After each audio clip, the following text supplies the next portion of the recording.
વિદ્યાર્થી મિત્રો, આજે આપણે ધોરણ 10 વિષય ગણિત ગાલા અસાઇનમેન્ટનું પ્રશ્નપત્ર 2 તરફ આગળ વધીએ. તો ચાલો જોઈએ પ્રશ્નપત્ર 2 વિભાગ એ. નીચેના વિધાનો ખરા છે કે ખોટા તે જણાવો.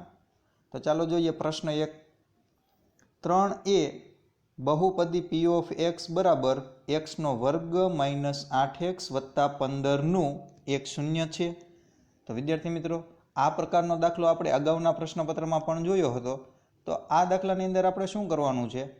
તો વિદ્યાર્થી મિત્રો, આ દાખલાની અંદર આપણે 3ની કિંમત છે એ x ની કિંમત બરાબર મૂકી દઈએ, અને જો જવાબ આપેલ બહુપદીનો શૂન્ય આવે તો એ શૂન્ય છે. જો જવાબ શૂન્ય ન આવે તો શૂન્ય નથી. તો ચાલો કિંમત મૂકી દઈએ. અહીંયા x ની કિંમત કેટલી છે? તો કે x ની કિંમત આપણે 3 લઈશું. આપેલ બહુપદીમાં મૂકી દઈએ, એટલે કે p ઓફ x બરાબર x નો વર્ગ માઇનસ 8x વત્તા 15 ના સમીકરણમાં આપણે મૂકી દઈએ. તો થશે p ઓફ 3 બરાબર 3નો વર્ગ માઇનસ 8 ગુણ્યા 3 વત્તા 15. અહીંયા આપણે શું કર્યું છે કે 3ની કિંમત છે એ x ની જગ્યાએ મૂકી દીધી છે. હવે 3નો વર્ગ કરીએ એટલે થશે 9, 8 તેરીને 24, પણ નિશાની કેવી રહેશે? માઇનસની. પ્લસ 15 એ ઉપરથી આપણે નીચે ઉતારી દઈએ. ત્યારબાદ ફરીથી સાદું રૂપ આપીએ તો 9 મેં અહીંયા એમને રહેવા દીધા છે, અને માઇનસ 24 વત્તા 15 એટલે કે થશે માઇનસ 9. એટલે 9 માઇનસ 9 એટલે થયા 0. તો વિદ્યાર્થી મિત્રો, મેં તમને હમણાં જ કહ્યું કે જો જવાબ 0 આવે તો એ બહુપદીનું શૂન્ય છે, અને જો જવાબ 0 ન આવે તો એ આપેલ બહુપદીનું શૂન્ય નથી. તો આપેલ વિધાન કેવું થશે? તો કે સત્ય થશે. ત્યારબાદ આપણે પ્રશ્ન નંબર 2 તરફ આગળ વધીએ. તો ચાલો જોઈએ પ્રશ્ન નંબર 2. સમીકરણ x નો વર્ગ વત્તા 5x વત્તા 8 બરાબર 0 ને વાસ્તવિક બીજ નથી. તો વિદ્યાર્થી મિત્રો, વાસ્તવિક બીજ ન હોય એની શરત શું? તો કે કોઈ પણ વિવેચકનું મૂલ્ય આપણે શોધીએ એ ઋણ આવે, એટલે કે 0 કરતાં કેવું હોય? નાનું હોય, તો એ સમીકરણને વાસ્તવિક બીજ ન હોય. તો આપેલ સમીકરણને આપણે વિવેચક ગોતી લઈએ. તો ચાલો, આપેલ સમીકરણની અંદર x નો વર્ગનો સહગુણક કેટલો છે? તો કે 1 છે. તો આથી આપણે a બરાબર 1 લખી દઈએ. ત્યારબાદ x નો સહગુણક કેટલો છે? તો કે 5 છે. એટલે આપણે b બરાબર 5 લખીએ. એ જ રીતે અચળ પદ કયું છે? તો કે 8. આથી c બરાબર 8 લખી દઈએ. ત્યારબાદ વિવેચકના સૂત્રની અંદર આ બધી જ કિંમતો મૂકી દઈએ, એટલે કે d બરાબર b² માઇનસ 4ac. આ સમીકરણમાં બધી કિંમતો આ મૂકી દો, a, b અને c ની. પછી આપણે સાદું રૂપ આપી દઈએ, એટલે થશે 5નો વર્ગ બરાબર 25, 4 એમને, પછી એની કિંમત આપણે મૂકી હતી 1, અને c ની કિંમત મૂકી હતી 8. એટલે 8 ચોખ્ખું કેટલા થશે? તો કે 32. 25માંથી 32 જશે એટલે કેટલા થશે? તો કે -7, જેનું મૂલ્ય 0 કરતાં ઓછું છે. તો વિદ્યાર્થી મિત્રો, અહીંયા મેં તમને શરત હમણાં પહેલાં જ કીધી કે જ્યારે પણ વિવેચકનું મૂલ્ય 0 કરતાં ઓછું હોય, એટલે કે ઋણ સંખ્યા હોય, તો એ સમીકરણને વાસ્તવિક બીજ નથી. આથી વિધાન કેવું થશે? ખરું થશે. ત્યારબાદ આગળ વધીએ પ્રશ્ન નંબર 3 તરફ. વિદ્યાર્થી મિત્રો, મોસ્ટ ટાઈમ પે દાખલો છે. આ રીતના દાખલા અવારનવાર પરીક્ષામાં પૂછાય છે. તો ચાલો જોઈએ. અહીંયા તમારે 123 ને 250 વડે ભાગવાના છે. તો ચાલો ભાગાકાર કરી દઈએ, એટલે આપણે દશાંશ સ્થાનની અંદર નિરૂપણ થઈ જશે. ત્યારબાદ આપણને ખ્યાલ આવશે કે આપેલી સંખ્યા છે એ અનંત અને આવૃત છે કે નહીં. તો ચાલો ચેક કરીએ. તો 250 વડે 123ને ભાગી દઈએ તો ભાગ ચાલશે નહીં. તો ભાગ ચલાવવા માટે આપણે પોઈન્ટ કરીને 0 મૂક્યા છે. તો અહીંયા આપણે 0 પોઈન્ટથી સ્ટાર્ટ કરીશું. હવે જોઈએ 1230ને 250 વડે આપણે ભાગાકાર કરીએ તો થશે 250 ગુણ્યા 4 એટલે કે 1000. તો ચાલો 1230માંથી 1000 બાદ થશે એટલે કેટલા વધશે? તો કે 230. હજી પણ ભાગ ચાલશે નહીં, એટલે આપણે ફરીથી શૂન્ય મૂક્યું અહીંયા ને અહીંયા, તો 2300 થયા. 2300ને ભાગ ચલાવવા માટે તો કે 250 ગુણ્યા 9 કરીએ એટલે થશે 2250. હવે વિદ્યાર્થી મિત્રો, અહીંયા 2300માંથી 2250 જાય એટલે કેટલા વધશે? 50. ફરીથી ભાગ નહીં ચાલે તો ફરીથી આપણે અહીંયા શૂન્ય મૂક્યું અને અહીંયા પણ શૂન્ય મૂક્યું છે. ત્યારબાદ હવે જોઈએ 500ના ભાગ ચલાવવાના છે તો કે 250 ગુણ્યા 2 એટલે થશે 500. હવે અહીંયા તમે જોઈ શકો છો કે 500માંથી 500 બાદ થશે એટલે જવાબ આવશે 0. એટલે હવે આપણે ભાગ જેના વડે ચલાવ્યો તો 250 વડે ભાગ ચલાવ્યો તો કઈ સંખ્યા મળી આપણને એ આપણે જોઈ લઈએ. તો કે આપણને મળ્યા 0.492. એટલે કે આ જે સ્વરૂપ છે એ અનંત અને આવૃત છે તો નથી. આપણે ધોરણ 9ની અંદર અભ્યાસ કરી લીધો. તો આ સંખ્યા છે એ કેવી છે તો કે દશાંશ નિરૂપણાનું શાંત છે. એટલે અહીંયા પોઈન્ટથી પછી આગળ પોઈન્ટ ચાલતા નથી અને કન્ટિન્યુ નથી એટલે અનંત અને આવૃત નથી. તો વિધાન કેવું થશે? ખોટું. ત્યારબાદ આગળ વધીએ પ્રશ્ન નંબર 4 તરફ. તો ચાલો જોઈએ. સમીકરણ 5y + 7 = 0 આલેખ y અક્ષને સમાંતર રેખા છે. તો વિદ્યાર્થી મિત્રો આ પણ થિયરી મુજબ પણ તમે ખ્યાલ હોય તો આનો જવાબ તમે ડાયરેક્ટ લખી શકો. કઈ રીતે? તો ચાલો જોઈએ.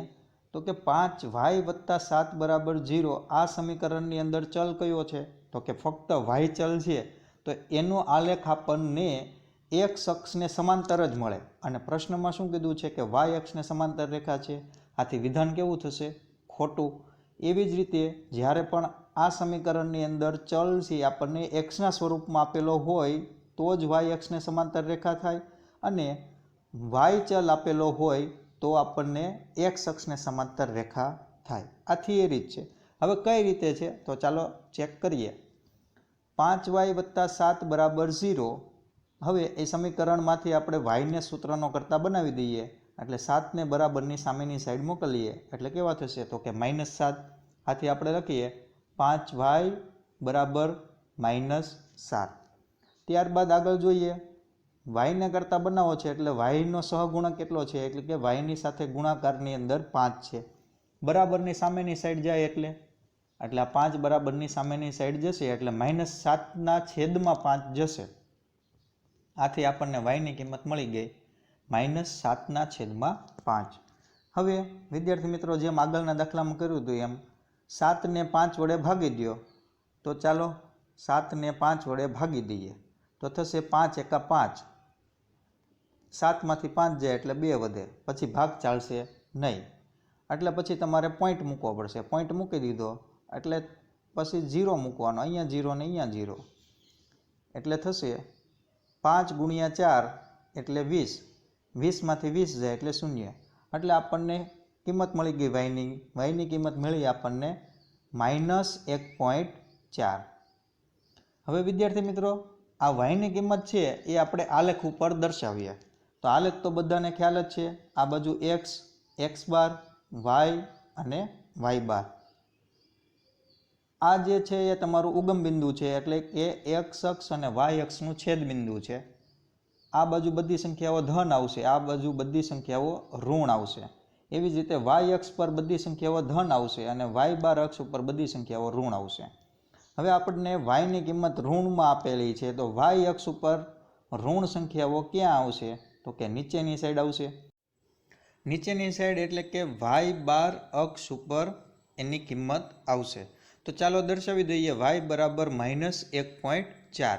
તો વિદ્યાર્થી મિત્રો -1.4 ક્યાં આવશે તો કે -1 અને -2ની વચ્ચે. તો ચાલો દર્શાવીએ. આ પોઈન્ટ છે અહીંયા તમને જે દેખાય છે એ કયું પોઈન્ટ થશે? -1.4નો. તો એમાંથી પસાર થતી રેખા હંમેશા કઈ અક્ષને સમાંતર હોય તો કે x અક્ષને સમાંતર રેખા હોય. અને પ્રશ્નમાં શું કીધું છે કે એ y અક્ષને સમાંતર રેખા છે. આથી વિધાન કેવું થશે? વિધાન થશે ખોટું. ત્યારબાદ આગળ વધીએ પ્રશ્ન નંબર 5 તરફ. તો ચાલો જોઈએ. ખાલી જગ્યા પૂરો. પ્રશ્ન નંબર 5.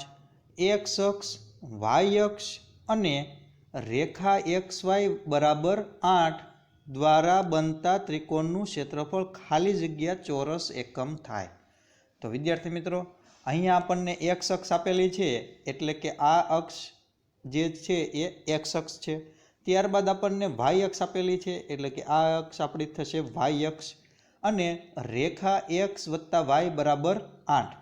એટલે થશે આ આપણી રેખા થશે x વત્તા વાય બરાબર 8.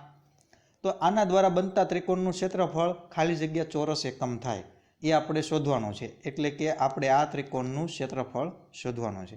તો વિદ્યાર્થી મિત્રો, આ દાખલો આપણે સરળતાથી સમજીએ. અહીંયા ત્રિકોણનું ક્ષેત્રફળ શોધવાનું છે. ત્રિકોણનું ક્ષેત્રફળ શું થશે? તો કે 1/2 ગુણ્યા પાયો ગુણ્યા વેધ. તો પાયો એટલે કે બીસી આપણો પાયો થશે અને વેધ થશે આપણો AB. તો અહીંયા આપણે સૌપ્રથમ AB અને BC આપણે શોધવા પડે. તો AB અને BC ની કિંમત આપણને અંતરસૂત્રની મદદથી મળે. તો અંતરસૂત્ર ક્યારે મળે? તો કે આપણને A અને B બિંદુ ખબર હોય ત્યારે. તો આપણે સૌપ્રથમ શું કરવું પડશે? તો આપણે સૌપ્રથમ A, B અને C આ ત્રણેય બિંદુ પહેલાં મેળવી લઈએ. ત્યારબાદ અંતરસૂત્ર મૂકીએ અને ત્યારબાદ આપણે ત્રિકોણનું ક્ષેત્રફળનું સૂત્ર મૂકી દઈએ. તો ચાલો સૌપ્રથમ A, B અને C બિંદુ કઈ રીતના મળશે? તો ખૂબ જ ઇઝી છે વિદ્યાર્થી મિત્રો. ચાલો જોઈએ. B બિંદુ તો આપણને ખ્યાલ જ છે કે x અને y અક્ષના છેદ બિંદુને આપણે ઉગમ બિંદુ કહીએ છીએ. એટલે એ બિંદુ આપણને મળી ગયું. B બરાબર 0,0. એવી રીતે હવે આપણે x અક્ષ પરનું બિંદુ ગોતીએ. x અક્ષ પરનું બિંદુ ગોતવું હોય આપણે તો સૌપ્રથમ આપણે xનો યામ આપણે શૂન્ય લઈ લઈએ. તો આપણને xનો યામ શૂન્ય લઈએ તો yની કિંમત કેટલી થશે વિદ્યાર્થી મિત્રો? તો y બરાબર કેટલા થશે? 8 થશે. એવી રીતે y બરાબર શૂન્ય લઈ લઈએ તો xની કિંમત કેટલી થશે? તો કે y બરાબર શૂન્ય લઈ લઈએ એટલે સમીકરણ બનશે x વત્તા 0 બરાબર 8. માટે xની કિંમત થશે 8. હવે વિદ્યાર્થી મિત્રો, x અક્ષ પરનું બિંદુ કીધું હોય તો x અક્ષ પરનું બિંદુ આવે x, 0. તો x, 0 xની કિંમત આપણે હમણાં મેળવી દીધી 8. એટલે x અક્ષ પરનું બિંદુ એટલે આ x અક્ષ થઈ તો એ આ રેખામાં છેદે છે એટલે આ અહીંયા બિંદુ આવશે આપણું. એ બિંદુ થશે x, 0 એટલે કે 8,0. કારણ કે xનો યામ કેટલો છે? તો કે 8 છે. ત્યારબાદ એ જ રીતે આ રેખા છે એ y અક્ષને કયા બિંદુમાં છેદે? તો કે એ બિંદુમાં છેદે છે. તો y અક્ષ પરના બિંદુનું યામનું શૂન્ય શું હોય? તો કે 0,y. આ y અક્ષ પરનું બિંદુ હોય તો અહીંયા આપણે yની કિંમત મૂકી દઈએ. yની કિંમત આપણે હમણાં મેળવી તો કે y બરાબર 8 એટલે એ બિંદુ થશે 0,8. તો એ કિંમત આપણે અહીંયા મૂકી દઈએ. આથી આપણને A, B અને C આ ત્રણેય બિંદુ ખ્યાલ આવી ગયો. ફરીથી કહું છું વિદ્યાર્થી મિત્રો, આ દાખલો ખૂબ જ અગત્યનો છે. અહીંયા તમે જોઈ શકો છો કે એની કિંમત થશે 0,8, બીની કિંમત 0,0 અને સીની કિંમત 8,0. હવે અંતરસૂત્રનો ઉપયોગ આપણે કરી દઈએ. અંતરસૂત્ર એટલે બે બિંદુ વચ્ચેનું અંતર આપણને કહેશે. બે બિંદુ વચ્ચેનું આપણે સૌપ્રથમ ABનું શોધી લઈએ. ત્યારબાદ B અને C વચ્ચેનું અંતર ગોતી લઈએ. તો ABનું અંતરસૂત્ર આપણે મૂકી દઈએ તો થશે AB બરાબર વર્ગમૂળની અંદર x1 - x2 નો વર્ગ. તો વિદ્યાર્થી મિત્રો, અહીંયા x1 બરાબર 0 છે અને x2 બરાબર 0 છે એટલે 0 - 0 નો વર્ગ. પછી પ્લસની નિશાની અને y1 - y2 નો વર્ગ. અહીંયા y1 કેટલો છે આપણી પાસે? y1 છે 8 અને y2 છે 0 એટલે 8 - 0 નો વર્ગ. હવે 0 - 0 એટલે કેટલા થશે? તો કે 0 નો વર્ગ. 8 - 0 એટલે કે 8 નો વર્ગ. ત્યારબાદ ફરીથી 0 નો વર્ગ કેટલો થશે? તો કે 0 અને 8 નો વર્ગ થશે 64. હવે 0 વત્તા 64 એટલે કેટલા? વર્ગમૂળની અંદર 64. હવે વર્ગમૂળ 64 નું વર્ગમૂળ કેટલું થાય વિદ્યાર્થી મિત્રો? બધાને આવડે છે. 64 નું વર્ગમૂળ 8. હવે આ જ રીતે આપણે BC બિંદુ છે એ આપણને ખ્યાલ છે. B છે 0,0 અને C છે 8,0. એમાં પણ આપણે અંતરસૂત્ર મૂકી દઈએ જેમ આપણે ABમાં મૂક્યું અને BCની કિંમત આપણે શોધી લઈએ. તો ચાલો લખીએ. વર્ગમૂળની અંદર x1 - x2 નો વર્ગ એટલે કે 0 - 8 નો વર્ગ વત્તા y1 - y2 નો વર્ગ એટલે કે 0 - 0 નો વર્ગ. હવે વિદ્યાર્થી મિત્રો ફરીથી સાદું રૂપ આપીએ. 0 - 8 એટલે કે -8 નો વર્ગ અને 0 - 0 એટલે કે 0 નો વર્ગ. 0 નો વર્ગ થશે 0 અને -8 નો વર્ગ છે એ થશે 64. હવે 64 વત્તા 0 એટલે કે 64 એટલે 64 નું વર્ગમૂળ થશે 8. હવે વિદ્યાર્થી મિત્રો અહીંયા આપણની પાસે એ બી વચ્ચેની અને બીસી વચ્ચેનું અંતર આપણને ખ્યાલ છે, એટલે કે આપણને ખ્યાલ આવી ગયું કે પાયો અને વેધ કેટલો છે. હવે ત્રિકોણનું ક્ષેત્રફળ શોધવાનું સૂત્ર બધાને ખ્યાલ છે. ત્રિકોણ એબીસીનું ક્ષેત્રફળ બરાબર 1/2 ગુણ્યા પાયો ગુણ્યા વેધ. અહીંયા પાયો તમે કોઈને લઈ શકો, કોઈ પણને લઈ શકો, એટલે કે પાયાને તમે 8 લઈ શકો આ બાજુનો, અથવા આને લઈ શકો, કોઈ પણને લઈ શકો.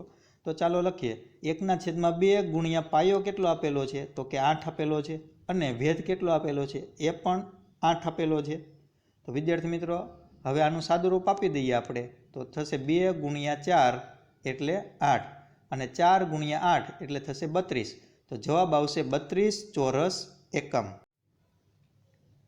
પ્રશ્ન નંબર 6, 31,013 ભાગ્યા 6250 ના દશાંશ નિરૂપણમાં દશાંશ સ્થાન બાદ ખાલી જગ્યા અંકો હોય. તો વિદ્યાર્થી મિત્રો અહીંયા આપણે દાખલો છે એ બે રીતે શક્ય છે. સૌપ્રથમ આપણે પહેલી રીત જોઈએ, 31,013 ભાગ્યા 6250.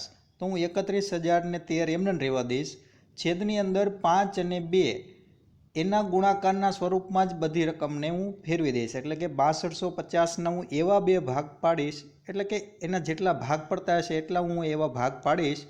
એ કયા સ્વરૂપમાં હશે, તો કે 5 અને 2ના ગુણાકારના સ્વરૂપમાં હોવા જોઈએ, કારણ કે તો અને તો જ આપણે એને દશાંશ નિરૂપણમાં ફેરવી શકે. તો ચાલો ભાગ પાડી દઈએ. તો ભાગ પડશે 5 ગુણ્યા 5 ગુણ્યા 5 ગુણ્યા 5 ગુણ્યા 5 ગુણ્યા 2, એટલે કે 5 ઘાત ગુણ્યા 2.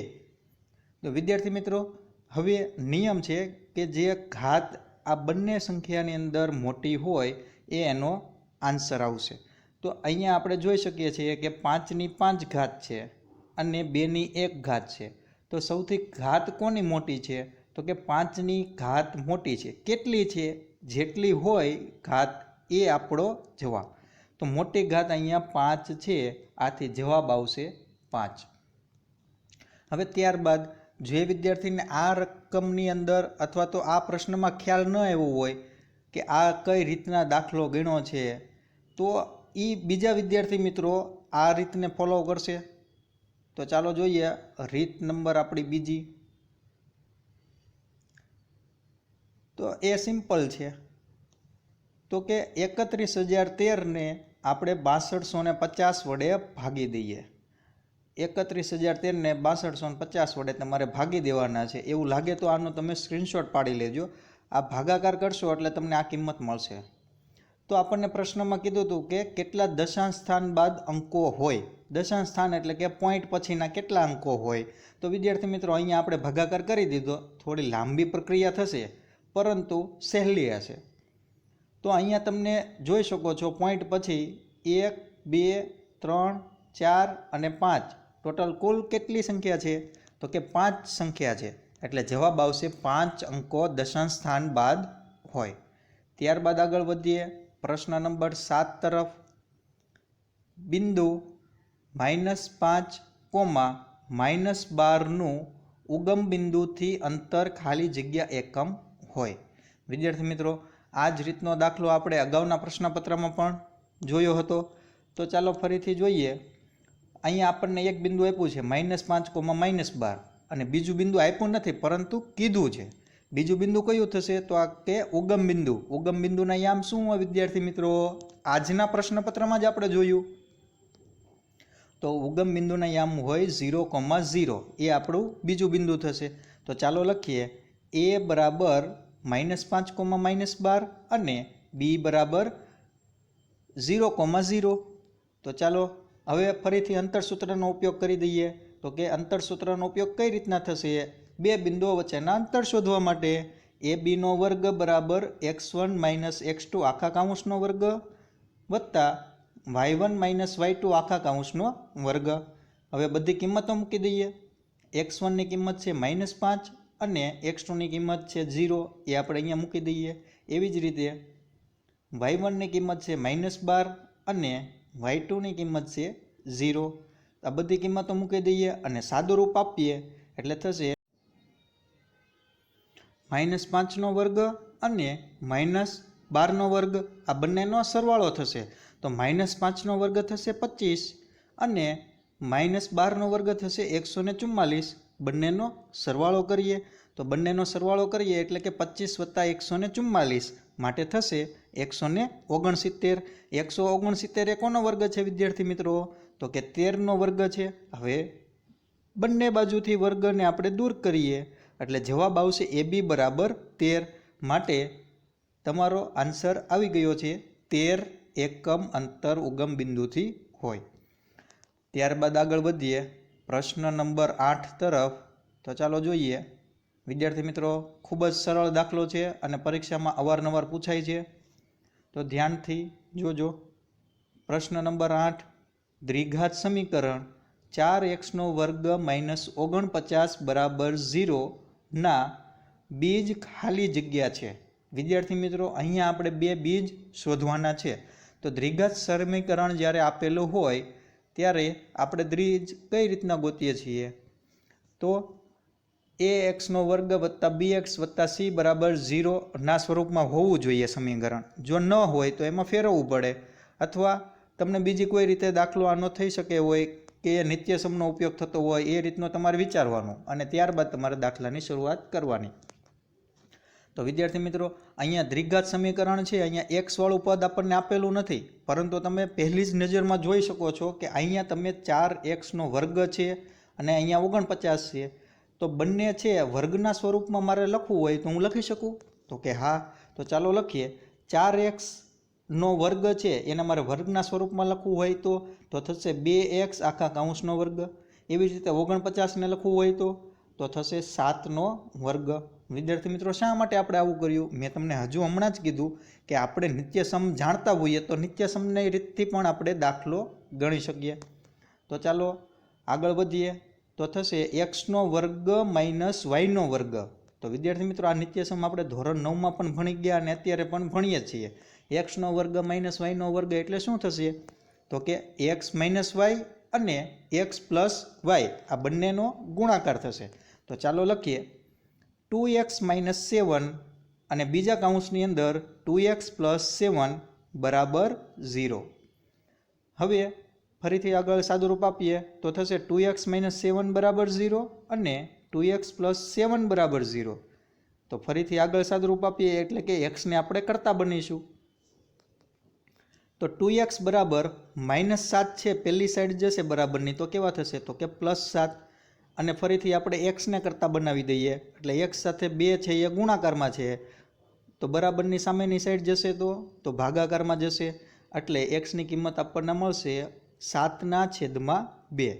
એવી જ રીતે 2x + 7 બરાબર 0નું સાદુરૂપ આપીએ તો 7 બરાબરની સામેની સાઈડ જશે તો શું થશે? તો થશે -7. તો ચાલો લખીએ 2x બરાબર -7. હવે ફરીથી xને કરતા બનાવીએ સૂત્રનો તો x સાથે 2 છે એ ગુણાકારમાં છે, બરાબરની સામેની સાઈડ જશે એટલે ભાગાકારમાં જશે, માટે xની કિંમત આપણને મળશે x બરાબર -7/2. આથી આપણો આન્સર આપણને મળી ગયો છે, જે ખાલી જગ્યાનો વિકલ્પ આપેલો હતો 7/2 અને -7/2. હવે આગળ વધીએ પ્રશ્ન નંબર 9 તરફ. તો વિદ્યાર્થી મિત્રો સમાંતર શ્રેણીનો દાખલો છે અને ખૂબ જ સરળ દાખલો છે. આ રીતના પ્રશ્નો પણ દરેક પરીક્ષાની અંદર પૂછાતા હોય છે અવારનવાર. તો ચાલો જોઈએ. પ્રશ્ન નંબર 9, સમાંતર શ્રેણી 21, 42, 63, નું ખાલી જગ્યાનું પદ 210 હોય. તો વિદ્યાર્થી મિત્રો અહીંયા કેટલામું પદ એ આપણે શોધવાનું છે. કેટલામું પદ એટલે થશે આપણો n કેટલો છે એ આપણે શોધવાનો છે. પ્રશ્નમાં શું શું આપ્યું છે? પ્રશ્નમાં આપણને એની કિંમત આપેલી છે a બરાબર 21. તો ચાલો લખી દઈએ. ત્યારબાદ d આપણને મળી જશે, d બરાબર a2 - a1. તો આ કિંમત મૂકીએ, a2 - a1 એટલે કે 42માંથી આપણે 21ને બાદ કરીએ તો જવાબ આવશે d બરાબર 21. અને કેટલામું પદ 210મું હોય એટલે આપણને an આપેલો છે. an કેટલો આપેલો છે? an આપણને 210 આપેલો છે. તો ચાલો હવે આપણને બધાનું સૂત્ર સમાંતર શ્રેણીનું ખ્યાલ જ છે કે an બરાબર a વત્તા n-1 કાઉન્સ પૂરો ગુણ્યા ડી. આ સમીકરણની અંદર આ બધી જ કિંમતો આપણે મૂકી દઈએ. બધી કિંમતો મૂકી દઈએ અને સાદુરૂપ આપીએ તો થશે આ 21નો n સાથે ગુણાકાર એટલે 21n થયા અને -1 તો -1 છે. વિદ્યાર્થી મિત્રો બેટરી ડાઉન છે એમ છતાં આપણો લેક્ચર કન્ટિન્યુ રહેશે. 21નો n સાથે ગુણાકાર એટલે 21n અને 21નો 1 સાથે ગુણાકાર એટલે થશે 21. વચ્ચે નિશાની છે એ માઇનસની એઝ ઇટ ઇઝ એટલે કે એમનન રહેશે. ત્યારબાદ હવે ફરીથી સાદુરૂપ આપીએ તો કે 21 બંને ઉડી જશે તો શું વધ્યું 210 બરાબર 21n. n સાથે 21 ગુણાકારમાં છે બરાબરની સામેની સાઈડ જશે એટલે ભાગાકારના સ્વરૂપમાં જશે એટલે કે n બરાબર 210/21 માટે શું થશે 21 ગુણ્યા 10 એટલે કે 210 માટે n ની કિંમત આપણને મળી ગઈ છે. તો વિદ્યાર્થી મિત્રો n બરાબર થશે 10 માટે આપણો જવાબ થશે કેટલામું પદ 210મું હોય આ સમાંતર શ્રેણીનું તો 10મું પદ 210મું હોય. હવે ત્યારબાદ આગળ વધીએ પ્રશ્ન નંબર 10 તરફ. ત્રિકોણ PQRમાં ખૂણો Q બરાબર 90 અંશ છે. તો વિદ્યાર્થી મિત્રો સૌપ્રથમ આપણે આકૃતિ દોરી દઈએ. ત્રિકોણ PQR એમાં કાટખૂણો આપણને આપેલો છે Q બરાબર 90 અંશ. તો વિદ્યાર્થી મિત્રો અહીંયા P, Q અને R આપણે દર્શાવી દઈએ તો આપેલો ત્રિકોણ આપણો કાટકોણ ત્રિકોણ PQR થશે. હવે આગળ વધીએ. જો PQ જેમ QR બરાબર 1:1 હોય એટલે કે PQનું માપ આપણને કેટલું આપેલું છે તો કે 1 આપેલું છે અને QRનું માપ કેટલું આપેલું છે એ પણ આપણને 1 જ આપેલું છે. તો PQ જેમ PR બરાબર ખાલી જગ્યા થાય. તો વિદ્યાર્થી મિત્રો અહીંયા આપણે PR બરાબર કિંમત શોધવાની છે. તો અહીંયા આપણને બધાને ખ્યાલ હોવો જોઈએ કાટકોણ ત્રિકોણ આપેલો હોય અને બે બાજુ આપણને ખ્યાલ હોય તો ત્રીજી બાજુ આપણે પાયથાગોરસના પ્રમેય પરથી મેળવી શકીએ. તો પાયથાગોરસનો પ્રમેયના સૂત્રનો ઉપયોગ કરીએ એટલે કે કર્ણનો વર્ગ બરાબર સામેની બે બાજુના વર્ગોનો સરવાળો. તો ચાલો લખીએ PR નો વર્ગ બરાબર PQ નો વર્ગ વત્તા QR નો વર્ગ. હવે કિંમત મૂકી દઈએ. PQ બરાબર આપણને 1 આપેલા છે એટલે 1નો વર્ગ અને QR બરાબર પણ આપણને 1 આપેલા છે એટલે 1નો વર્ગ. ફરીથી સાદું રૂપ આપીએ 1નો વર્ગ એટલે થશે 1. અહીંયા પણ 1નો વર્ગ એટલે થશે 1. 1 વત્તા 1 એટલે કેટલા થયા તો કે 2. કોના બરાબર PR² બરાબર 2. તો વિદ્યાર્થી મિત્રો આ બાજુથી આપણે વર્ગ દૂર કરીએ PR પરનો વર્ગ છે એ દૂર કરીએ તો સામેની સાઈડ જશે તો વર્ગમૂળ થઈ જશે. તો PR બરાબર વર્ગમૂળમાં 2. હવે પ્રશ્નમાં આપણને એવું કહેવામાં આવ્યું હતું કે PQ જેમ PR બરાબર ખાલી જગ્યા. તો PQ બરાબર આપણને કેટલું આપેલું છે PQ બરાબર તો 1 જ આપેલું છે તો એ આપણે લખી દઈએ PQ બરાબર 1 અને PR આપણે શોધવાનો હતો તો PR આપણને મળી ગયો છે PR બરાબર વર્ગમૂળમાં 2. તો PR ની કિંમત લખી દઈએ PR બરાબર વર્ગમૂળમાં 2. તો વિદ્યાર્થી મિત્રો હવે આન્સર આપણે ચેક કરીએ તો આપણો આન્સર આવી ગયો છે 1/વર્ગમૂળમાં 2. ત્યારબાદ આગળ વધીએ પ્રશ્ન નંબર 11 તરફ. તો ચાલો જોઈએ. એક વાક્ય શબ્દ કે આંકડામાં જવાબ આપો. વિદ્યાર્થી મિત્રો આ દાખલો પણ ખૂબ જ અગત્યનો છે, અવારનવાર પરીક્ષાની અંદર પૂછાય છે. તો ચાલો જોઈએ. દ્વિઘાત સમીકરણ ax² વત્તા bx વત્તા c બરાબર 0 ના બીજ વિરોધી હોવાની શરત જણાવો. વિદ્યાર્થી મિત્રો આ દાખલો બે રીતે પૂછાય છે. કાં તો વિરોધી હોવાની શરત પૂછી હોય કાં તો વ્યસ્ત હોવાની શરત પૂછી હોય છે. તો આ વિરોધી હોવાની શરત શું થશે તો કે આલ્ફા બરાબર માઇનસ બીટા, કારણ કે દ્વિઘાત સમીકરણના બે બીજ હોય આલ્ફા અને બીટા. આ બંને બીજ એકબીજાના કેવા કીધા છે વિરોધી, એટલે કે આલ્ફા બરાબર માઇનસ બીટા. હવે સાદું રૂપ આપીએ માઇનસ બીટા બરાબરને આ સાઈડ આવશે એટલે શું થશે તો કે માઇનસની જગ્યાએ પ્લસ થઈ જશે એટલે કે આલ્ફા પ્લસ બીટા બરાબર 0. આલ્ફા પ્લસ બીટા એટલે શું થશે? આલ્ફા પ્લસ બીટા એટલે કે શૂન્યનો સરવાળો થશે માઇનસ બીના છેદમાં એ. તો ચાલો લખીએ આલ્ફા પ્લસ બીટા બરાબર માઇનસ બીના છેદમાં એ બરાબર 0. હવે એ છે એ બરાબરની સામેની સાઈડ 0 સાથે ગુણાકારમાં જશે એટલે 0 ગુણ્યા એ થશે, માટે માઇનસ બી બરાબર 0. તો આપણો જવાબ આવી ગયો કે વિરોધી હોવાની શરત શું છે? તો કે બી બરાબર 0.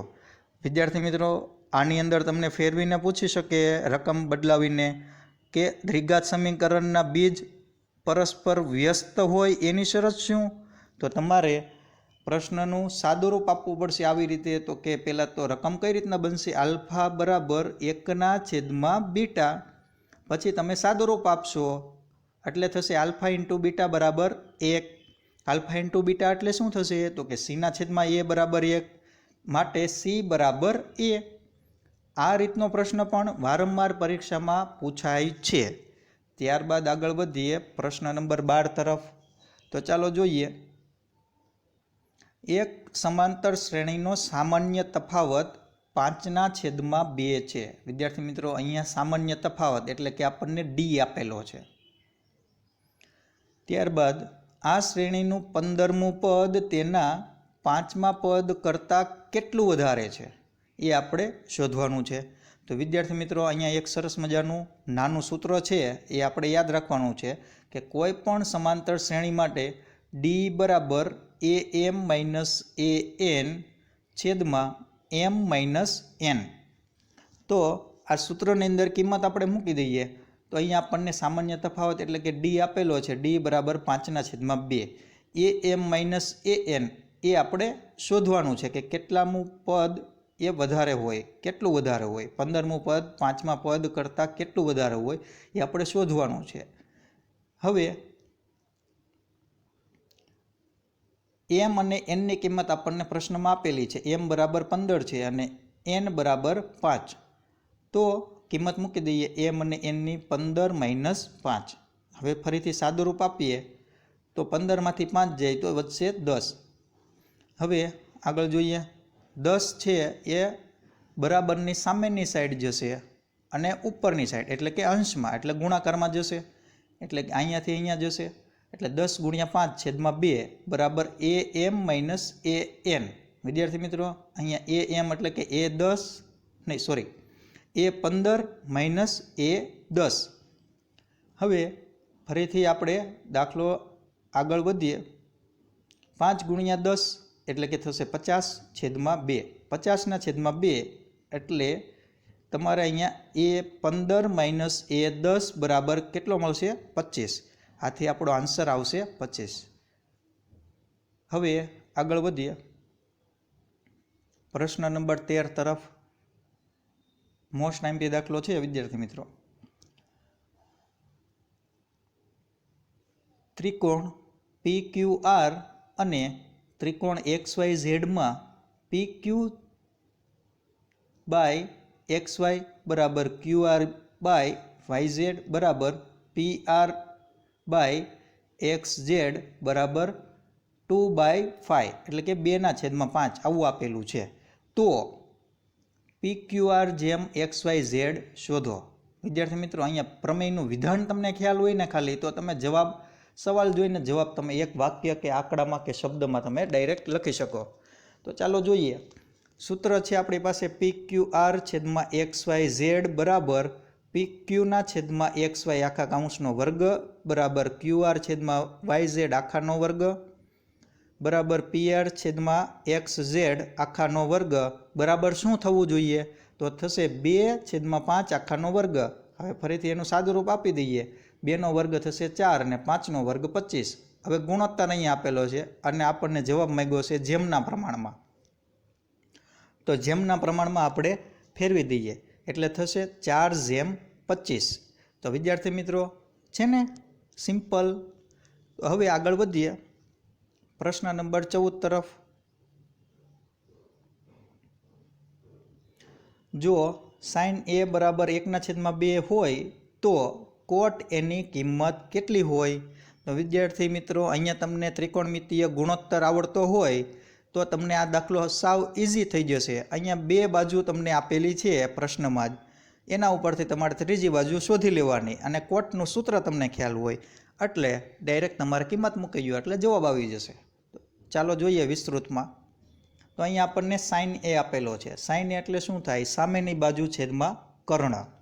તો ચાલો સૌપ્રથમ આપણે આકૃતિ બનાવી દઈએ. આકૃતિમાં ત્રિકોણ એબીસી આપણને અહીંયા આપેલો છે અને ખૂણો કયો આપ્યો છે? ખૂણો એ આપેલો છે. એટલે અહીંયા મેં આ રીતના નિશાની અહીંયા ખૂણાની દર્શાવેલી છે. સાઇન એ એટલે થશે સામેની બાજુ છેદમાં કર્ણ. એની સામેની બાજુ એટલે કે બીસી અને કર્ણ એટલે એસી. એ બે વસ્તુ તમને આપેલી છે એટલે કે થશે બીસીના છેદમાં એસી. એ તમને 1/2 આપેલો છે. આકૃતિમાં મૂકી દઈએ. બીસી બરાબર 1 અને એસી બરાબર 2. હવે આ બે બાજુ ખબર હોય તમને તો વિદ્યાર્થી મિત્રો, આપણે હજી આગળના દાખલાની અંદર જોયું આ જ પ્રશ્નપત્રમાં કે કાટકોણ ત્રિકોણ આપેલો હોય ને બે બાજુ તમને ખ્યાલ હોય તો ત્રીજી બાજુ શોધવા માટે આપણે પાયથાગોરસના પ્રમેયનો ઉપયોગ કરીશું. તો પાયથાગોરસના પ્રમેયનો ઉપયોગ કરીએ તો કર્ણનો વર્ગ એટલે કે એસીનો વર્ગ બરાબર એબીનો વર્ગ વત્તા બીસીનો વર્ગ. હવે વિદ્યાર્થી મિત્રો, આનું સાદુરૂપ તમે આપી દેશો એટલે સાદુરૂપ આપીએ એટલે આપણને કિંમત કેની મળશે? તો કે એ બીની કિંમત મળશે. કઈ રીતે? ચાલો જોઈએ. એસીનો વર્ગ એટલે કે 2નો વર્ગ બરાબર એબીનો વર્ગ એ આપણે શોધવાનો છે એટલે એમને રહેવા દીધું છે, વત્તા બીસીનો વર્ગ એટલે કે 1નો વર્ગ. હવે 1નો વર્ગ થશે 1 અને 2નો વર્ગ થશે 4. તો આ 4 છે એ બરાબરની સામેની સાઈડ એમને જ રહેશે. 1નો વર્ગ 1 થશે એ આપણે બરાબરની સામેની સાઈડ લઈ જઈએ એટલે માઇનસ થઈ જશે. એટલે 4 - 1 બરાબર એબીનો વર્ગ. એટલે એબીનો વર્ગ કેટલો મળ્યો આપણને? એબીનો વર્ગ બરાબર 3 મળ્યો. માટે એબી બરાબર કેટલા થાય? વર્ગ છે એ બરાબરની સામેની સાઈડ જાય એટલે વર્ગમૂળમાં થઈ જશે. માટે એબી બરાબર આપણને વર્ગમૂળમાં 3 મળશે. હવે વિદ્યાર્થી મિત્રો, એબીની કિંમત મળી ગઈ છે અને આપણે શોધવાનું શું છે? આપણે શોધવાનું છે કોટ એની કિંમત. તો કોટનું સૂત્ર શું થશે વિદ્યાર્થી મિત્રો? કોટનું સૂત્ર થશે પાસેની બાજુ છેદમાં સામેની બાજુ. તો પાસેની બાજુ છેદમાં સામેની બાજુ છે તો અહીંયાથી તમારે ખૂણો જોવાનો છે. આ ખૂણા એની પાસેની બાજુ કઈ થશે? તો એબી. એબી એટલે કે વર્ગમૂળમાં 3 અને છેદમાં સામેની બાજુ તો ખૂણા એની સામેની બાજુ થશે બીસી એટલે કે 1. તો વર્ગમૂળ 3 છેદમાં 1 એટલે આપણે કહી શકીએ વર્ગમૂળ 3. માટે કોટ એની કિંમત થશે વર્ગમૂળમાં 3. ત્યારબાદ આગળ વધીએ પ્રશ્ન નંબર 15 તરફ. વિદ્યાર્થી મિત્રો, આ રીતનો પ્રશ્ન પણ પરીક્ષામાં પૂછાય છે. તો ચાલો જોઈએ. બે વર્તુળોના કેન્દ્ર O તથા O ડેશ છે એટલે કે O12 છે અને તેમની ત્રિજ્યાઓ અનુક્રમે 7 સેમી અને 10 સેમી છે. જો તેમના કેન્દ્રો વચ્ચેનું અંતર 12 સેમી હોય તો તે બે વર્તુળો કેટલા બિંદુમાં છેદે? તો ચાલો જોઈએ આકૃતિ દોરીને. બે વર્તુળોના કેન્દ્ર આપેલા છે O અને O12 એટલે કે આ પહેલું છે વર્તુળ એ O કેન્દ્રવાળું છે અને બીજું વર્તુળ છે એ O12 કેન્દ્રવાળું છે. બે વર્તુળો છે એ કેટલા આપેલા છે? તો કે નાનું વર્તુળ છે એ 7 સેન્ટીમીટરનું આપેલું છે અને મોટું વર્તુળ છે એ 10 સેન્ટીમીટરનું આપેલું છે. તો અને આ બે વર્તુળો વચ્ચેનું અંતર છે એ આપણને કેટલું આપેલું છે? બે વર્તુળો વચ્ચેનું અંતર આપણને 12 સેમીનું આપેલું છે. તો વિદ્યાર્થી મિત્રો, આકૃતિ તમે જ્યારે દોરશો ત્યારે તમને ખ્યાલ આવશે બે વર્તુળો કેટલા બિંદુમાં છેદે છે? તો કે બે વર્તુળો 2 બિંદુમાં છેદે છે. વિદ્યાર્થી મિત્રો, માપ લઈને તમે દોરશો તો તમને ઝડપથી ખ્યાલ આવી જશે, નહીં તો તમારે વિચારવું પડશે. ત્યારબાદ આગળ વધીએ પ્રશ્ન નંબર 16 તરફ. તો ચાલો જોઈએ પ્રશ્ન નંબર 16. જે ત્રિકોણની બાજુઓ 12 સેમી, 35 સેમી અને 37 સેમી હોય તેના અંતઃવૃત્તની ત્રિજ્યા કેટલી હોય? તો વિદ્યાર્થી મિત્રો, અંતઃવૃત્તની ત્રિજ્યા માટે એક સરસ મજાનું સૂત્ર છે કે AB + BC - AC/2. વિદ્યાર્થી મિત્રો, અહીંયા છેદમાં 2 લખવાનું ભૂલાઈ ગયું છે પણ તમારે લખવાનું છે. એ સૂત્ર છે કે કર્ણ હોય તમારો એટલે કે કોઈ પણ ત્રિકોણની મોટી બાજુ હોય એ બાકીની બે બાજુના સરવાળામાંથી તમારે બાદ કરવાની અને ભાંગા 2 કરવાના. તો વિદ્યાર્થી મિત્રો અહીંયા સૌથી મોટી બાજુ કઈ આપી છે 37, તો એને તમારે બાકીની બે બાજુઓના સરવાળામાંથી બાદ કરવાની છે. એટલે કે 12 અને 35નો સરવાળો કરવાનો અને એમાંથી તમારે 37 બાદ કરવાના અને આખાના છેદમાં 2 જે સૂત્રમાં આપેલા છે. હવે 12 અને 35 બેનો સરવાળો કેટલો થશે? તો કે 47 માઇનસ 37 છેદમાં 2. 47માંથી 37 જાય એટલે કેટલા થશે? તો કે 10 છેદમાં 2. 2 પંચાને 10. માટે અંતઃવૃત્તની ત્રિજ્યા કેટલી થશે? તો કે 5 થશે. હવે આગળ વધીએ પ્રશ્ન નંબર 17 તરફ, જે છે યોગ્ય વિકલ્પ પસંદ કરી ખાલી જગ્યા પૂરો. પ્રશ્ન નંબર 17, આપેલ આવૃત્તિ વિતરણ માટે ખાલી જગ્યા દોરીને મધ્યસ્થ શોધી શકાય છે. વિદ્યાર્થી મિત્રો, આ ફક્ત અને ફક્ત થિયરી જ છે, તો આનો જવાબ આવશે ઓજેવ, એટલે કે વિકલ્પ ડી બરાબર ઓજેવ. આ તમારે યાદ રાખવાનું છે. માટે વિધાન આવું હશે, આપેલ આવૃત્તિ વિતરણ માટે ઓજાયું દોરીને મધ્યસ્થ શોધી શકાય છે. ત્યારબાદ આગળ વધીએ પ્રશ્ન નંબર 18 તરફ. જો કોઈ પણ ઘટનાની સંભાવના ખાલી જગ્યા હોય તે શક્ય નથી, કોઈ પણ ઘટનાની સંભાવના 1 થી વધુ ન હોય અને ઋણ પણ ન હોય, તો વિદ્યાર્થી મિત્રો અહીંયા એવા ઓપ્શન જ નથી આપ્યા, ઓપ્શનને ફેરવીને મૂક્યા છે અહીંયા. તો ચાલો વિચારીએ. 4 ભાગ્યા 5, તો 4ને તમારે 5 વડે ભાગવાના છે, ભાગ ચાલશે નહીં એટલે 0 પોઈન્ટ સમથિંગ આવશે. ત્યારબાદ આગળનો વિકલ્પ જોઈએ, 5 ભાગ્યા 4, તો વિદ્યાર્થી મિત્રો 4 એકા 4 થશે, પછી ભાગ આવશે એટલે 1.25 આવ્યો તમારે જવાબ અહીંયા. તો સંભાવના તો 1 થી વધુ થઈ ગઈ, તો 1 થી વધુ સંભાવના કોઈ દી હોય નહીં, માટે જવાબ આવશે બી બરાબર 5/4. અને બીજી રીતના તમારે વિચારવું હોય તો એ પણ તમે વિચારી શકો કે અંશ નાનો હોવો જોઈએ અને છેદ હંમેશા મોટો હોવો જોઈએ. તો ત્રણેયમાં થાય છે. અહીંયા તમે જુઓ 4/5, 2/3 અને 3/4, એમાં અંશ નાનો છે અને છેદ મોટો છે. અને આમાં વિરુદ્ધ છે, અંશ છે એ મોટો છે અને છેદ છે એ નાનો છે, એટલે આપણો જવાબ બી જ આવે. ત્યારબાદ આગળ વધીએ પ્રશ્ન નંબર 19 તરફ. વર્ગમૂળની અંદર 1 + sin θ છેદમાં 1 - sin θ બરાબર કેટલા થાય? ઓપ્શન તમને આપેલા છે ABCD, એમાંથી તમારો કોઈ પણ આન્સર એક આવતો હોવો જોઈએ. એટલે એ તમને પ્રાઇમરી ખ્યાલ આવી ગયો કે આપણે sec અને tan સ્વરૂપમાં જવાબ લાવવાનો છે. તો વિદ્યાર્થી મિત્રો, ધોરણ 9માં આપણે ભણી ગયા કે જ્યારે પણ આવી રીતનું વિધાન આપેલું હોય કે કોઈ પણ સમીકરણ આપેલું હોય તો આપણે કરણી લઈએ છીએ. કરણી આપણે વ્યસ્તની લઈએ છીએ, જે સંખ્યા હોય એની વિરોધી સંખ્યાની લઈએ છીએ. તો 1 - sin θ અહીંયા આપેલું છે, એની કરણી આપણે લઈએ તો થશે ગુણાકારની અંદર 1 + sin θ છેદમાં 1 + sin θ ગુણીને ભાગી નાખશું આપણે કરણી લઈને. હવે વિદ્યાર્થી મિત્રો, 1 + sin θ અને બીજા કૌંસની અંદર 1 + sin θ આ બંનેનો ગુણાકાર છે, એટલે 1 + sin θ આખા કૌંસનો વર્ગ થશે. તો કે હા, એવી રીતે નીચે જે છે 1 - sin θ અને 1 + sin θ. વિદ્યાર્થી મિત્રો, આજે જ મેં તમને નિત્યસમ કીધો કે x² - y² આપેલો હોય તો શું થાય? તો x + y અને x - y એવું થશે. તો અહીંયા પણ આપણને x - y અને x + y કહેતા કે 1 - sin θ અને 1 + sin θ આપેલું છે, તો આનું શું થશે? x² - y², એટલે કે અહીંયા 1² એટલે કે 1 sin θ² એટલે કે sin²θ. ફરીથી સાદું રૂપ આપીએ, 1 - sin²θ એટલે થશે cos²θ. તો ચાલો લખીએ, 1 + sin θ² છેદમાં 1 - sin²θ એટલે શું? તો કે cos²θ. એ આપણે નિત્યસમની અંદર ભણી ગયા, sin² + cos² બરાબર 1 થાય.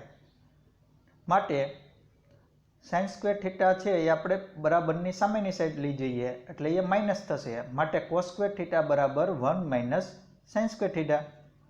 તો આથી આપણે 1 - sin² આપેલું હોય તો એને cos² કહી શકીએ. આથી આપણે અહીંયા લખેલું છે 1 - sin² બરાબર cos². હવે વર્ગમૂળ દૂર કરીએ બંનેમાંથી, તો વર્ગ અને વર્ગમૂળ બંને દૂર થશે. આથી અહીંયા થશે 1 + sin θ નો વર્ગ આપેલો છે, એનું થશે 1 + sin θ અને અહીંયા કોસ સ્ક્વેર થીટા આપેલું છે એનું શું થશે કોસ થીટા. હવે ફરીથી આપણે સાદું રૂપ આપીએ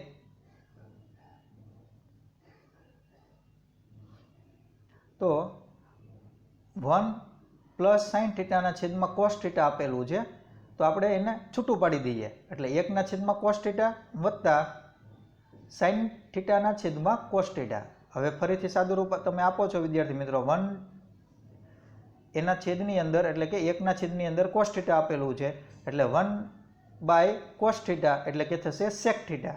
એવી રીતે ટેન થીટા ક્યારે થાય તો કે સાઇન થીટાના છેદમાં કોસ થીટા આપેલું હોય તો વિદ્યાર્થી મિત્રો અહીંયા સાઇન થીટાના છેદમાં કોસ થીટા છે એટલે થશે ટેન થીટા. તો જવાબ આપણો આવી ગયો છે સેક થીટા વત્તા ટેન થીટા.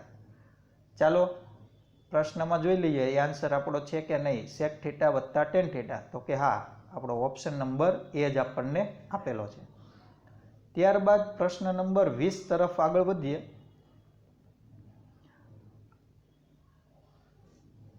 આપેલ આકૃતિમાં વૃત્તખંડ PAQ નું ક્ષેત્રફળ ખાલી જગ્યા સેમીનો વર્ગ થાય. વિદ્યાર્થી મિત્રો આકૃતિ અહીંયા તમને આવી આપેલી છે અને વૃત્તખંડ PAQ કીધો છે. PAQ એટલે કે આ ભાગ, આ જે ભાગ આખો છે એનું તમારે ક્ષેત્રફળ શોધવાનું છે. તો વૃત્તખંડનું ક્ષેત્રફળ બરાબર શું થાય વિદ્યાર્થી મિત્રો બધાને ખ્યાલ છે વૃત્તાંશનું ક્ષેત્રફળ માઇનસ ત્રિકોણનું ક્ષેત્રફળ. હવે આ બંનેના સૂત્રો તમને આવડતા હોય એમાં તમારે કિંમત મૂકવાની છે. અહીંયા તમને r બરાબર શું આપેલું છે a સેન્ટીમીટર અને કાટખૂણો અહીંયા આપેલો છે. વિદ્યાર્થી મિત્રો આ બંને વસ્તુ યાદ રાખજો એ આપણને સૂત્રમાં કામમાં આવશે. હવે આપણે દાખલો તરફ આગળ વધીએ તો કે વૃત્તખંડનું ક્ષેત્રફળ બરાબર વૃત્તાંશનું ક્ષેત્રફળ માઇનસ ત્રિકોણનું ક્ષેત્રફળ. તો અહીંયા વૃત્તખંડ કયો આપેલો છે તો કે PAQ આ જે તમને લીટીવાળો ભાગ દેખાય છે ને એ આપણે ક્ષેત્રફળ શોધવાનું છે. એ શોધવા માટે મારે શું કરવું પડે તો કે આખો જે ભાગ છે આવડો આ જે ભાગ એટલે કે વૃત્તાંશ એને કહેવાય OAPQ એનું ક્ષેત્રફળ હું શોધી લઈશ. એમાંથી હું ત્રિકોણનું ક્ષેત્રફળ બાદ કરી દઈશ. આ જે ત્રિકોણ છે POQ ત્રિકોણ છે અથવા તો QOP ત્રિકોણ છે એનું ક્ષેત્રફળ હું બાદ કરી દઈશ. તો ચાલો દાખલો સમજીએ. વૃત્તાંશનું ક્ષેત્રફળનું સૂત્ર શું આવે છે તો બધાને ખ્યાલ છે πr² થીટાના છેદમાં 360°. તો વિદ્યાર્થી મિત્રો અહીંયા થીટા કેટલો આપેલો છે અહીંયા તમને આપેલો નથી પરંતુ તમને ખ્યાલ હોવો જોઈએ. અહીંયા તમને નિશાની કાટખૂણાની આપી છે એટલે થીટા કયો થશે આપણો 90°નો. તો πr² થીટાના છેદમાં 360 પહેલાં આપણે વૃત્તાંશનું ક્ષેત્રફળનું સૂત્ર મૂકીએ માઇનસ ત્રિકોણનું ક્ષેત્રફળ એ પણ આપણે આજે જોયું 1/2 ગુણ્યા પાયો ગુણ્યા વેધ. તો વિદ્યાર્થી મિત્રો અહીંયા તમે જોઈ શકો આ a સેન્ટીમીટરનું હોય ત્રિજ્યા આ અર્ધ વર્તુળ છે અવડા વર્તુળ આપણે બનાવી દઈએ. અહીંયાથી આની ત્રિજ્યા a સેમીની હોય તો આની ત્રિજ્યા કેટલી થાય તો કે a સેમીની જ થાય. એટલે કે આ બાજુ ત્રિકોણની a સેમી હોય તો આ બાજુ કઈ થઈ a સેમીની થઈ. તો અહીંયા હું લખી દઉં છું તમારી જાણ માટે OQ બરાબર a થશે. તો ત્રિકોણનું ક્ષેત્રફળ 1/2 ગુણ્યા પાયો ગુણ્યા વેધ. તો અહીંયા પાયો તમારો થશે a અને વેધ પણ થશે a. હવે વિદ્યાર્થી મિત્રો આગળ વધીએ તો πr² થીટાના છેદમાં 360 છે એમાં થીટાની કિંમત મૂકીએ. થીટાની કિંમત મેં હમણાં જ તમને કીધી કે થીટા બરાબર અહીંયા કાટખૂણો આપેલો છે એટલે થીટા બરાબર કેટલા થશે તો કે 90°. તો અહીંયા આપણે 90 મૂકી દઈએ તો છેદમાં 360 છે તો ભાગ ચાલશે. 9 ચોકો 36 એટલે કે 90 ગુણ્યા 4 એટલે થશે આપણે 36. હવે 1/2 ગુણ્યા પાયો ગુણ્યા વેધ. તો પાયો પણ એ છે અને વેધ પણ એ છે એ મેં તમને હમણાં જ આકૃતિમાં સમજાવ્યું. તો એ વિધાન આપણે પાછું લખી દઈએ. હવે આગળ ફરીથી સાદુરૂપ આપીએ તો અહીંયા આપણી પાસે શું વધશે તો કે πr² છેદમાં 4 અને અહીંયા શું થશે a ગુણ્યા a એટલે કે a² છેદમાં 2. તો વિદ્યાર્થી મિત્રો હવે પાછો લસા લેવો પડશે. અહીંયા 4 છે અને અહીંયા આટલું જ પદ છે ખાલી a² છેદમાં 2. તો લસા લેવા માટે આ પદને આપણે 2 વડે ગુણીને 2 વડે ભાગી દઈએ એટલે લસા આપણે 4 થઈ જશે. તો ચાલો લખીએ 2 વડે ગુણીને 2 વડે ભાગી દઈએ 2/2 એટલે થશે 2a²/4 એટલે 2 છેદમાં 4. હવે છેદમાં 4 છે બંનેના છેદમાં 4 કેવા છે સમાન છે એટલે છેદ કેવો થઈ ગયો સમાન. હવે ફરીથી આપણે આગળનું સ્ટેપ લખીએ વિદ્યાર્થી મિત્રો તો થશે પાઈ એનો વર્ગ છેદમાં 4 માઇનસ 2 એનો વર્ગ છેદમાં 4 આવું આપેલું છે. હવે છેદ બેનો સમાન છે એટલે બંનેના છેદમાંથી 4 આપણે સામાન્ય કાઢીશું, એટલે છેદની અંદર 4 આપણે સામાન્ય કાઢ્યા. એવી જ રીતે ઉપર અંશમાં તમે જોઈ શકો છો, અંશમાં પણ એનો વર્ગ અને એનો વર્ગ બંને જગ્યાએ કેવો છે? સમાન. એટલે એનો વર્ગ પણ આપણે સામાન્ય કાઢ્યો, એટલે કે એનો વર્ગ છેદમાં 4 આપણે બંનેમાંથી સામાન્ય કાઢ્યો. તો વધ્યું શું? તો કાઉન્સની અંદર વધશે પાઈ માઇનસ 2. તો વિદ્યાર્થી મિત્રો આન્સર આપણે ચેક કરીએ તો આપણો ઓપ્શન થશે બી બરાબર એનો વર્ગ છેદમાં 4 કાઉન્સની અંદર પાઈ માઇનસ 2. ચાલો આપણે રકમમાં જોઈ લઈએ. એનો વર્ગ છેદમાં 4 કાઉન્સની અંદર પાઈ માઇનસ 2 એવો ઓપ્શન આપેલો છે. ઓકે, હા, ઓપ્શન નંબર બી આપણને આપેલો છે. એનો વર્ગ છેદમાં 4 પાઈ માઇનસ 2 કાઉન્સની અંદર. હવે આગળ વધીએ પ્રશ્ન નંબર 21 તરફ. બહુ સરસ મજાનો દાખલો છે વિદ્યાર્થી મિત્રો.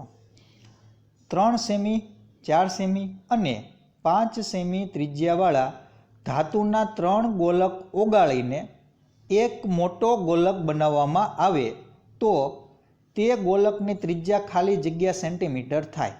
તો વિદ્યાર્થી મિત્રો આ પ્રશ્નો છે ને ધ્યાનથી સમજવાનો છે. અહીંયા 3 ગોલકની ત્રિજ્યા તમને આપી છે, એટલે 3 ગોલા આપેલા છે તમને. તો 3 ગોલક તમારે ઓગાળીને એક મોટો ગોળો બનાવવો છે. તો મોટા ગોળાની ત્રિજ્યા કેટલી થાય એ આપણે શોધવાનું છે. તો અહીંયા 3 નાના નાના ગોળા આપેલા છે, તો એની ત્રિજ્યાઓ આપણને આપેલી છે. તો આપણે સૌ પ્રથમ આપણે એની ત્રિજ્યાઓ લખીએ. તો કે R1 બરાબર 3 સેમી, R2 બરાબર 4 સેમી, R3 બરાબર 5 સેમી.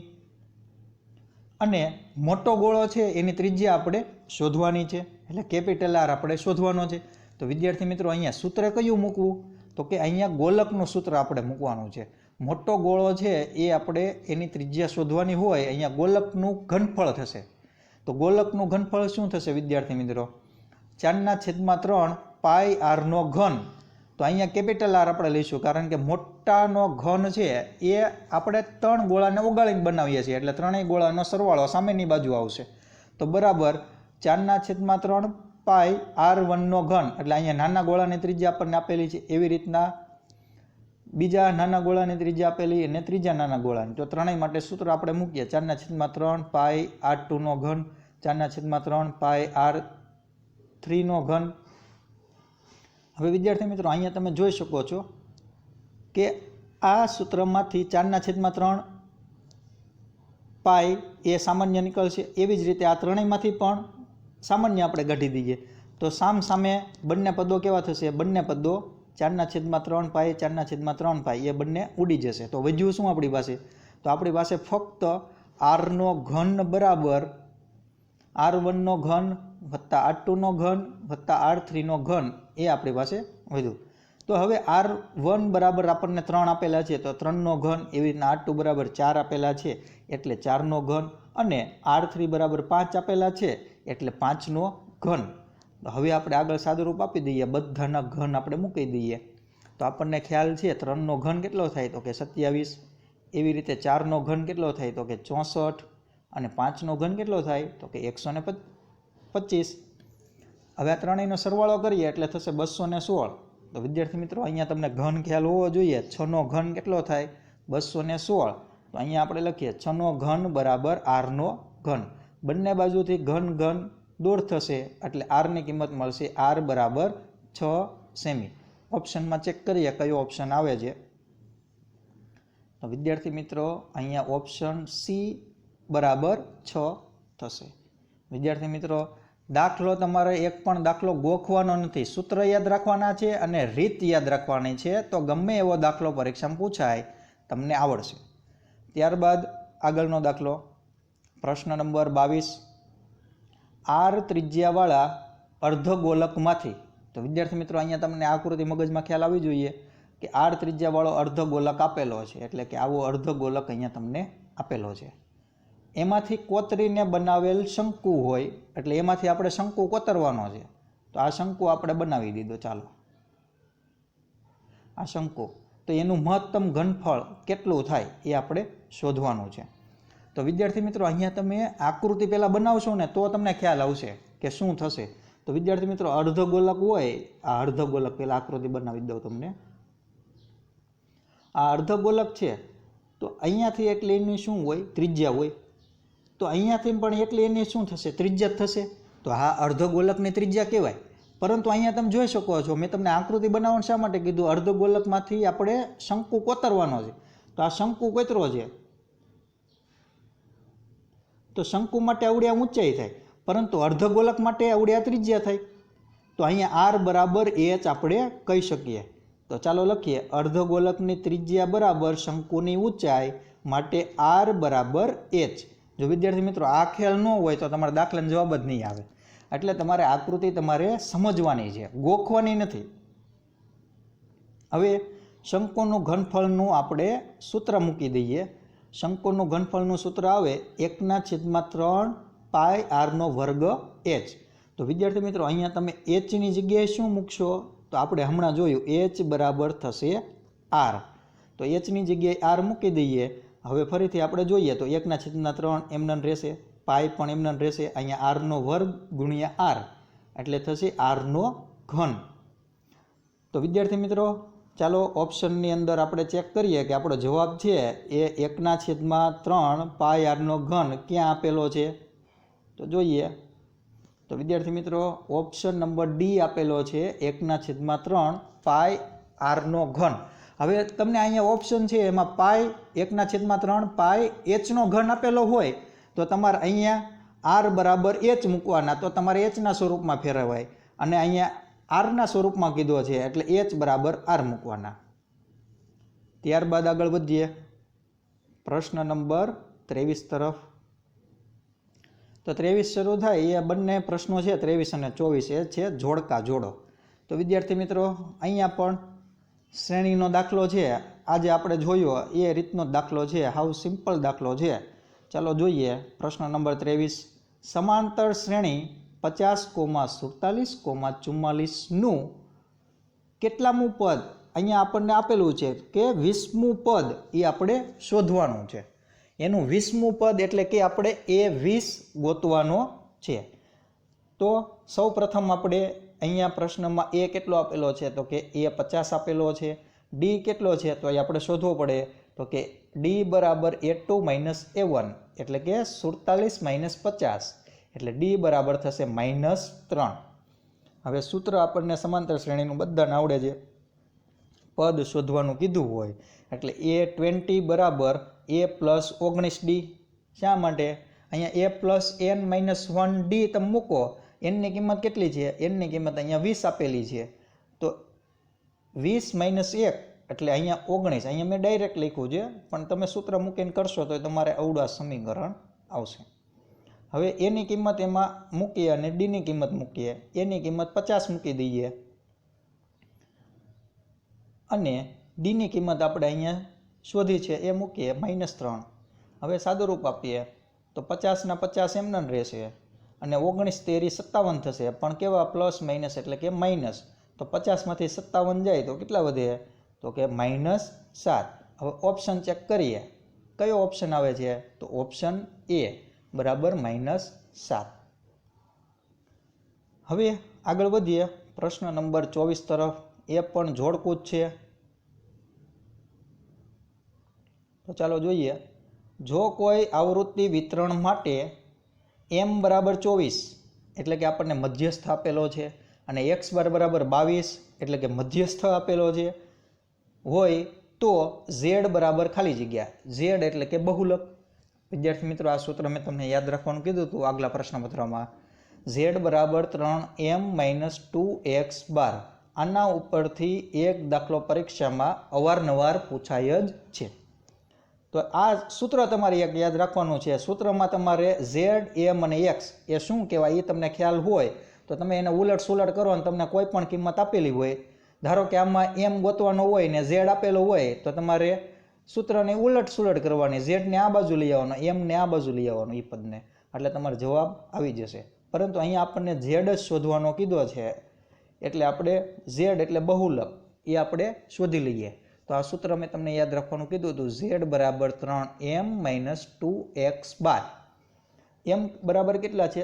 24 તો મૂકીએ 3 ગુણ્યા 24 માઇનસની નિશાની 2 એમના સૂત્રના અને x બાર આપણને 22 આપેલા છે એ અહીંયા મૂકી દઈએ આ 24 આપણે અહીંયા એમના મૂક્યા હતા હવે સાદુરૂપ આપીએ 24 તેરી થાય 72 અને 22 દુ થાય 44 તો 72 માંથી 44 જાય તો કેટલા વધે 28 ચાલો ચેક કરીએ આથી આપણો જોડકાની અંદર ઓપ્શન આવશે a બરાબર 28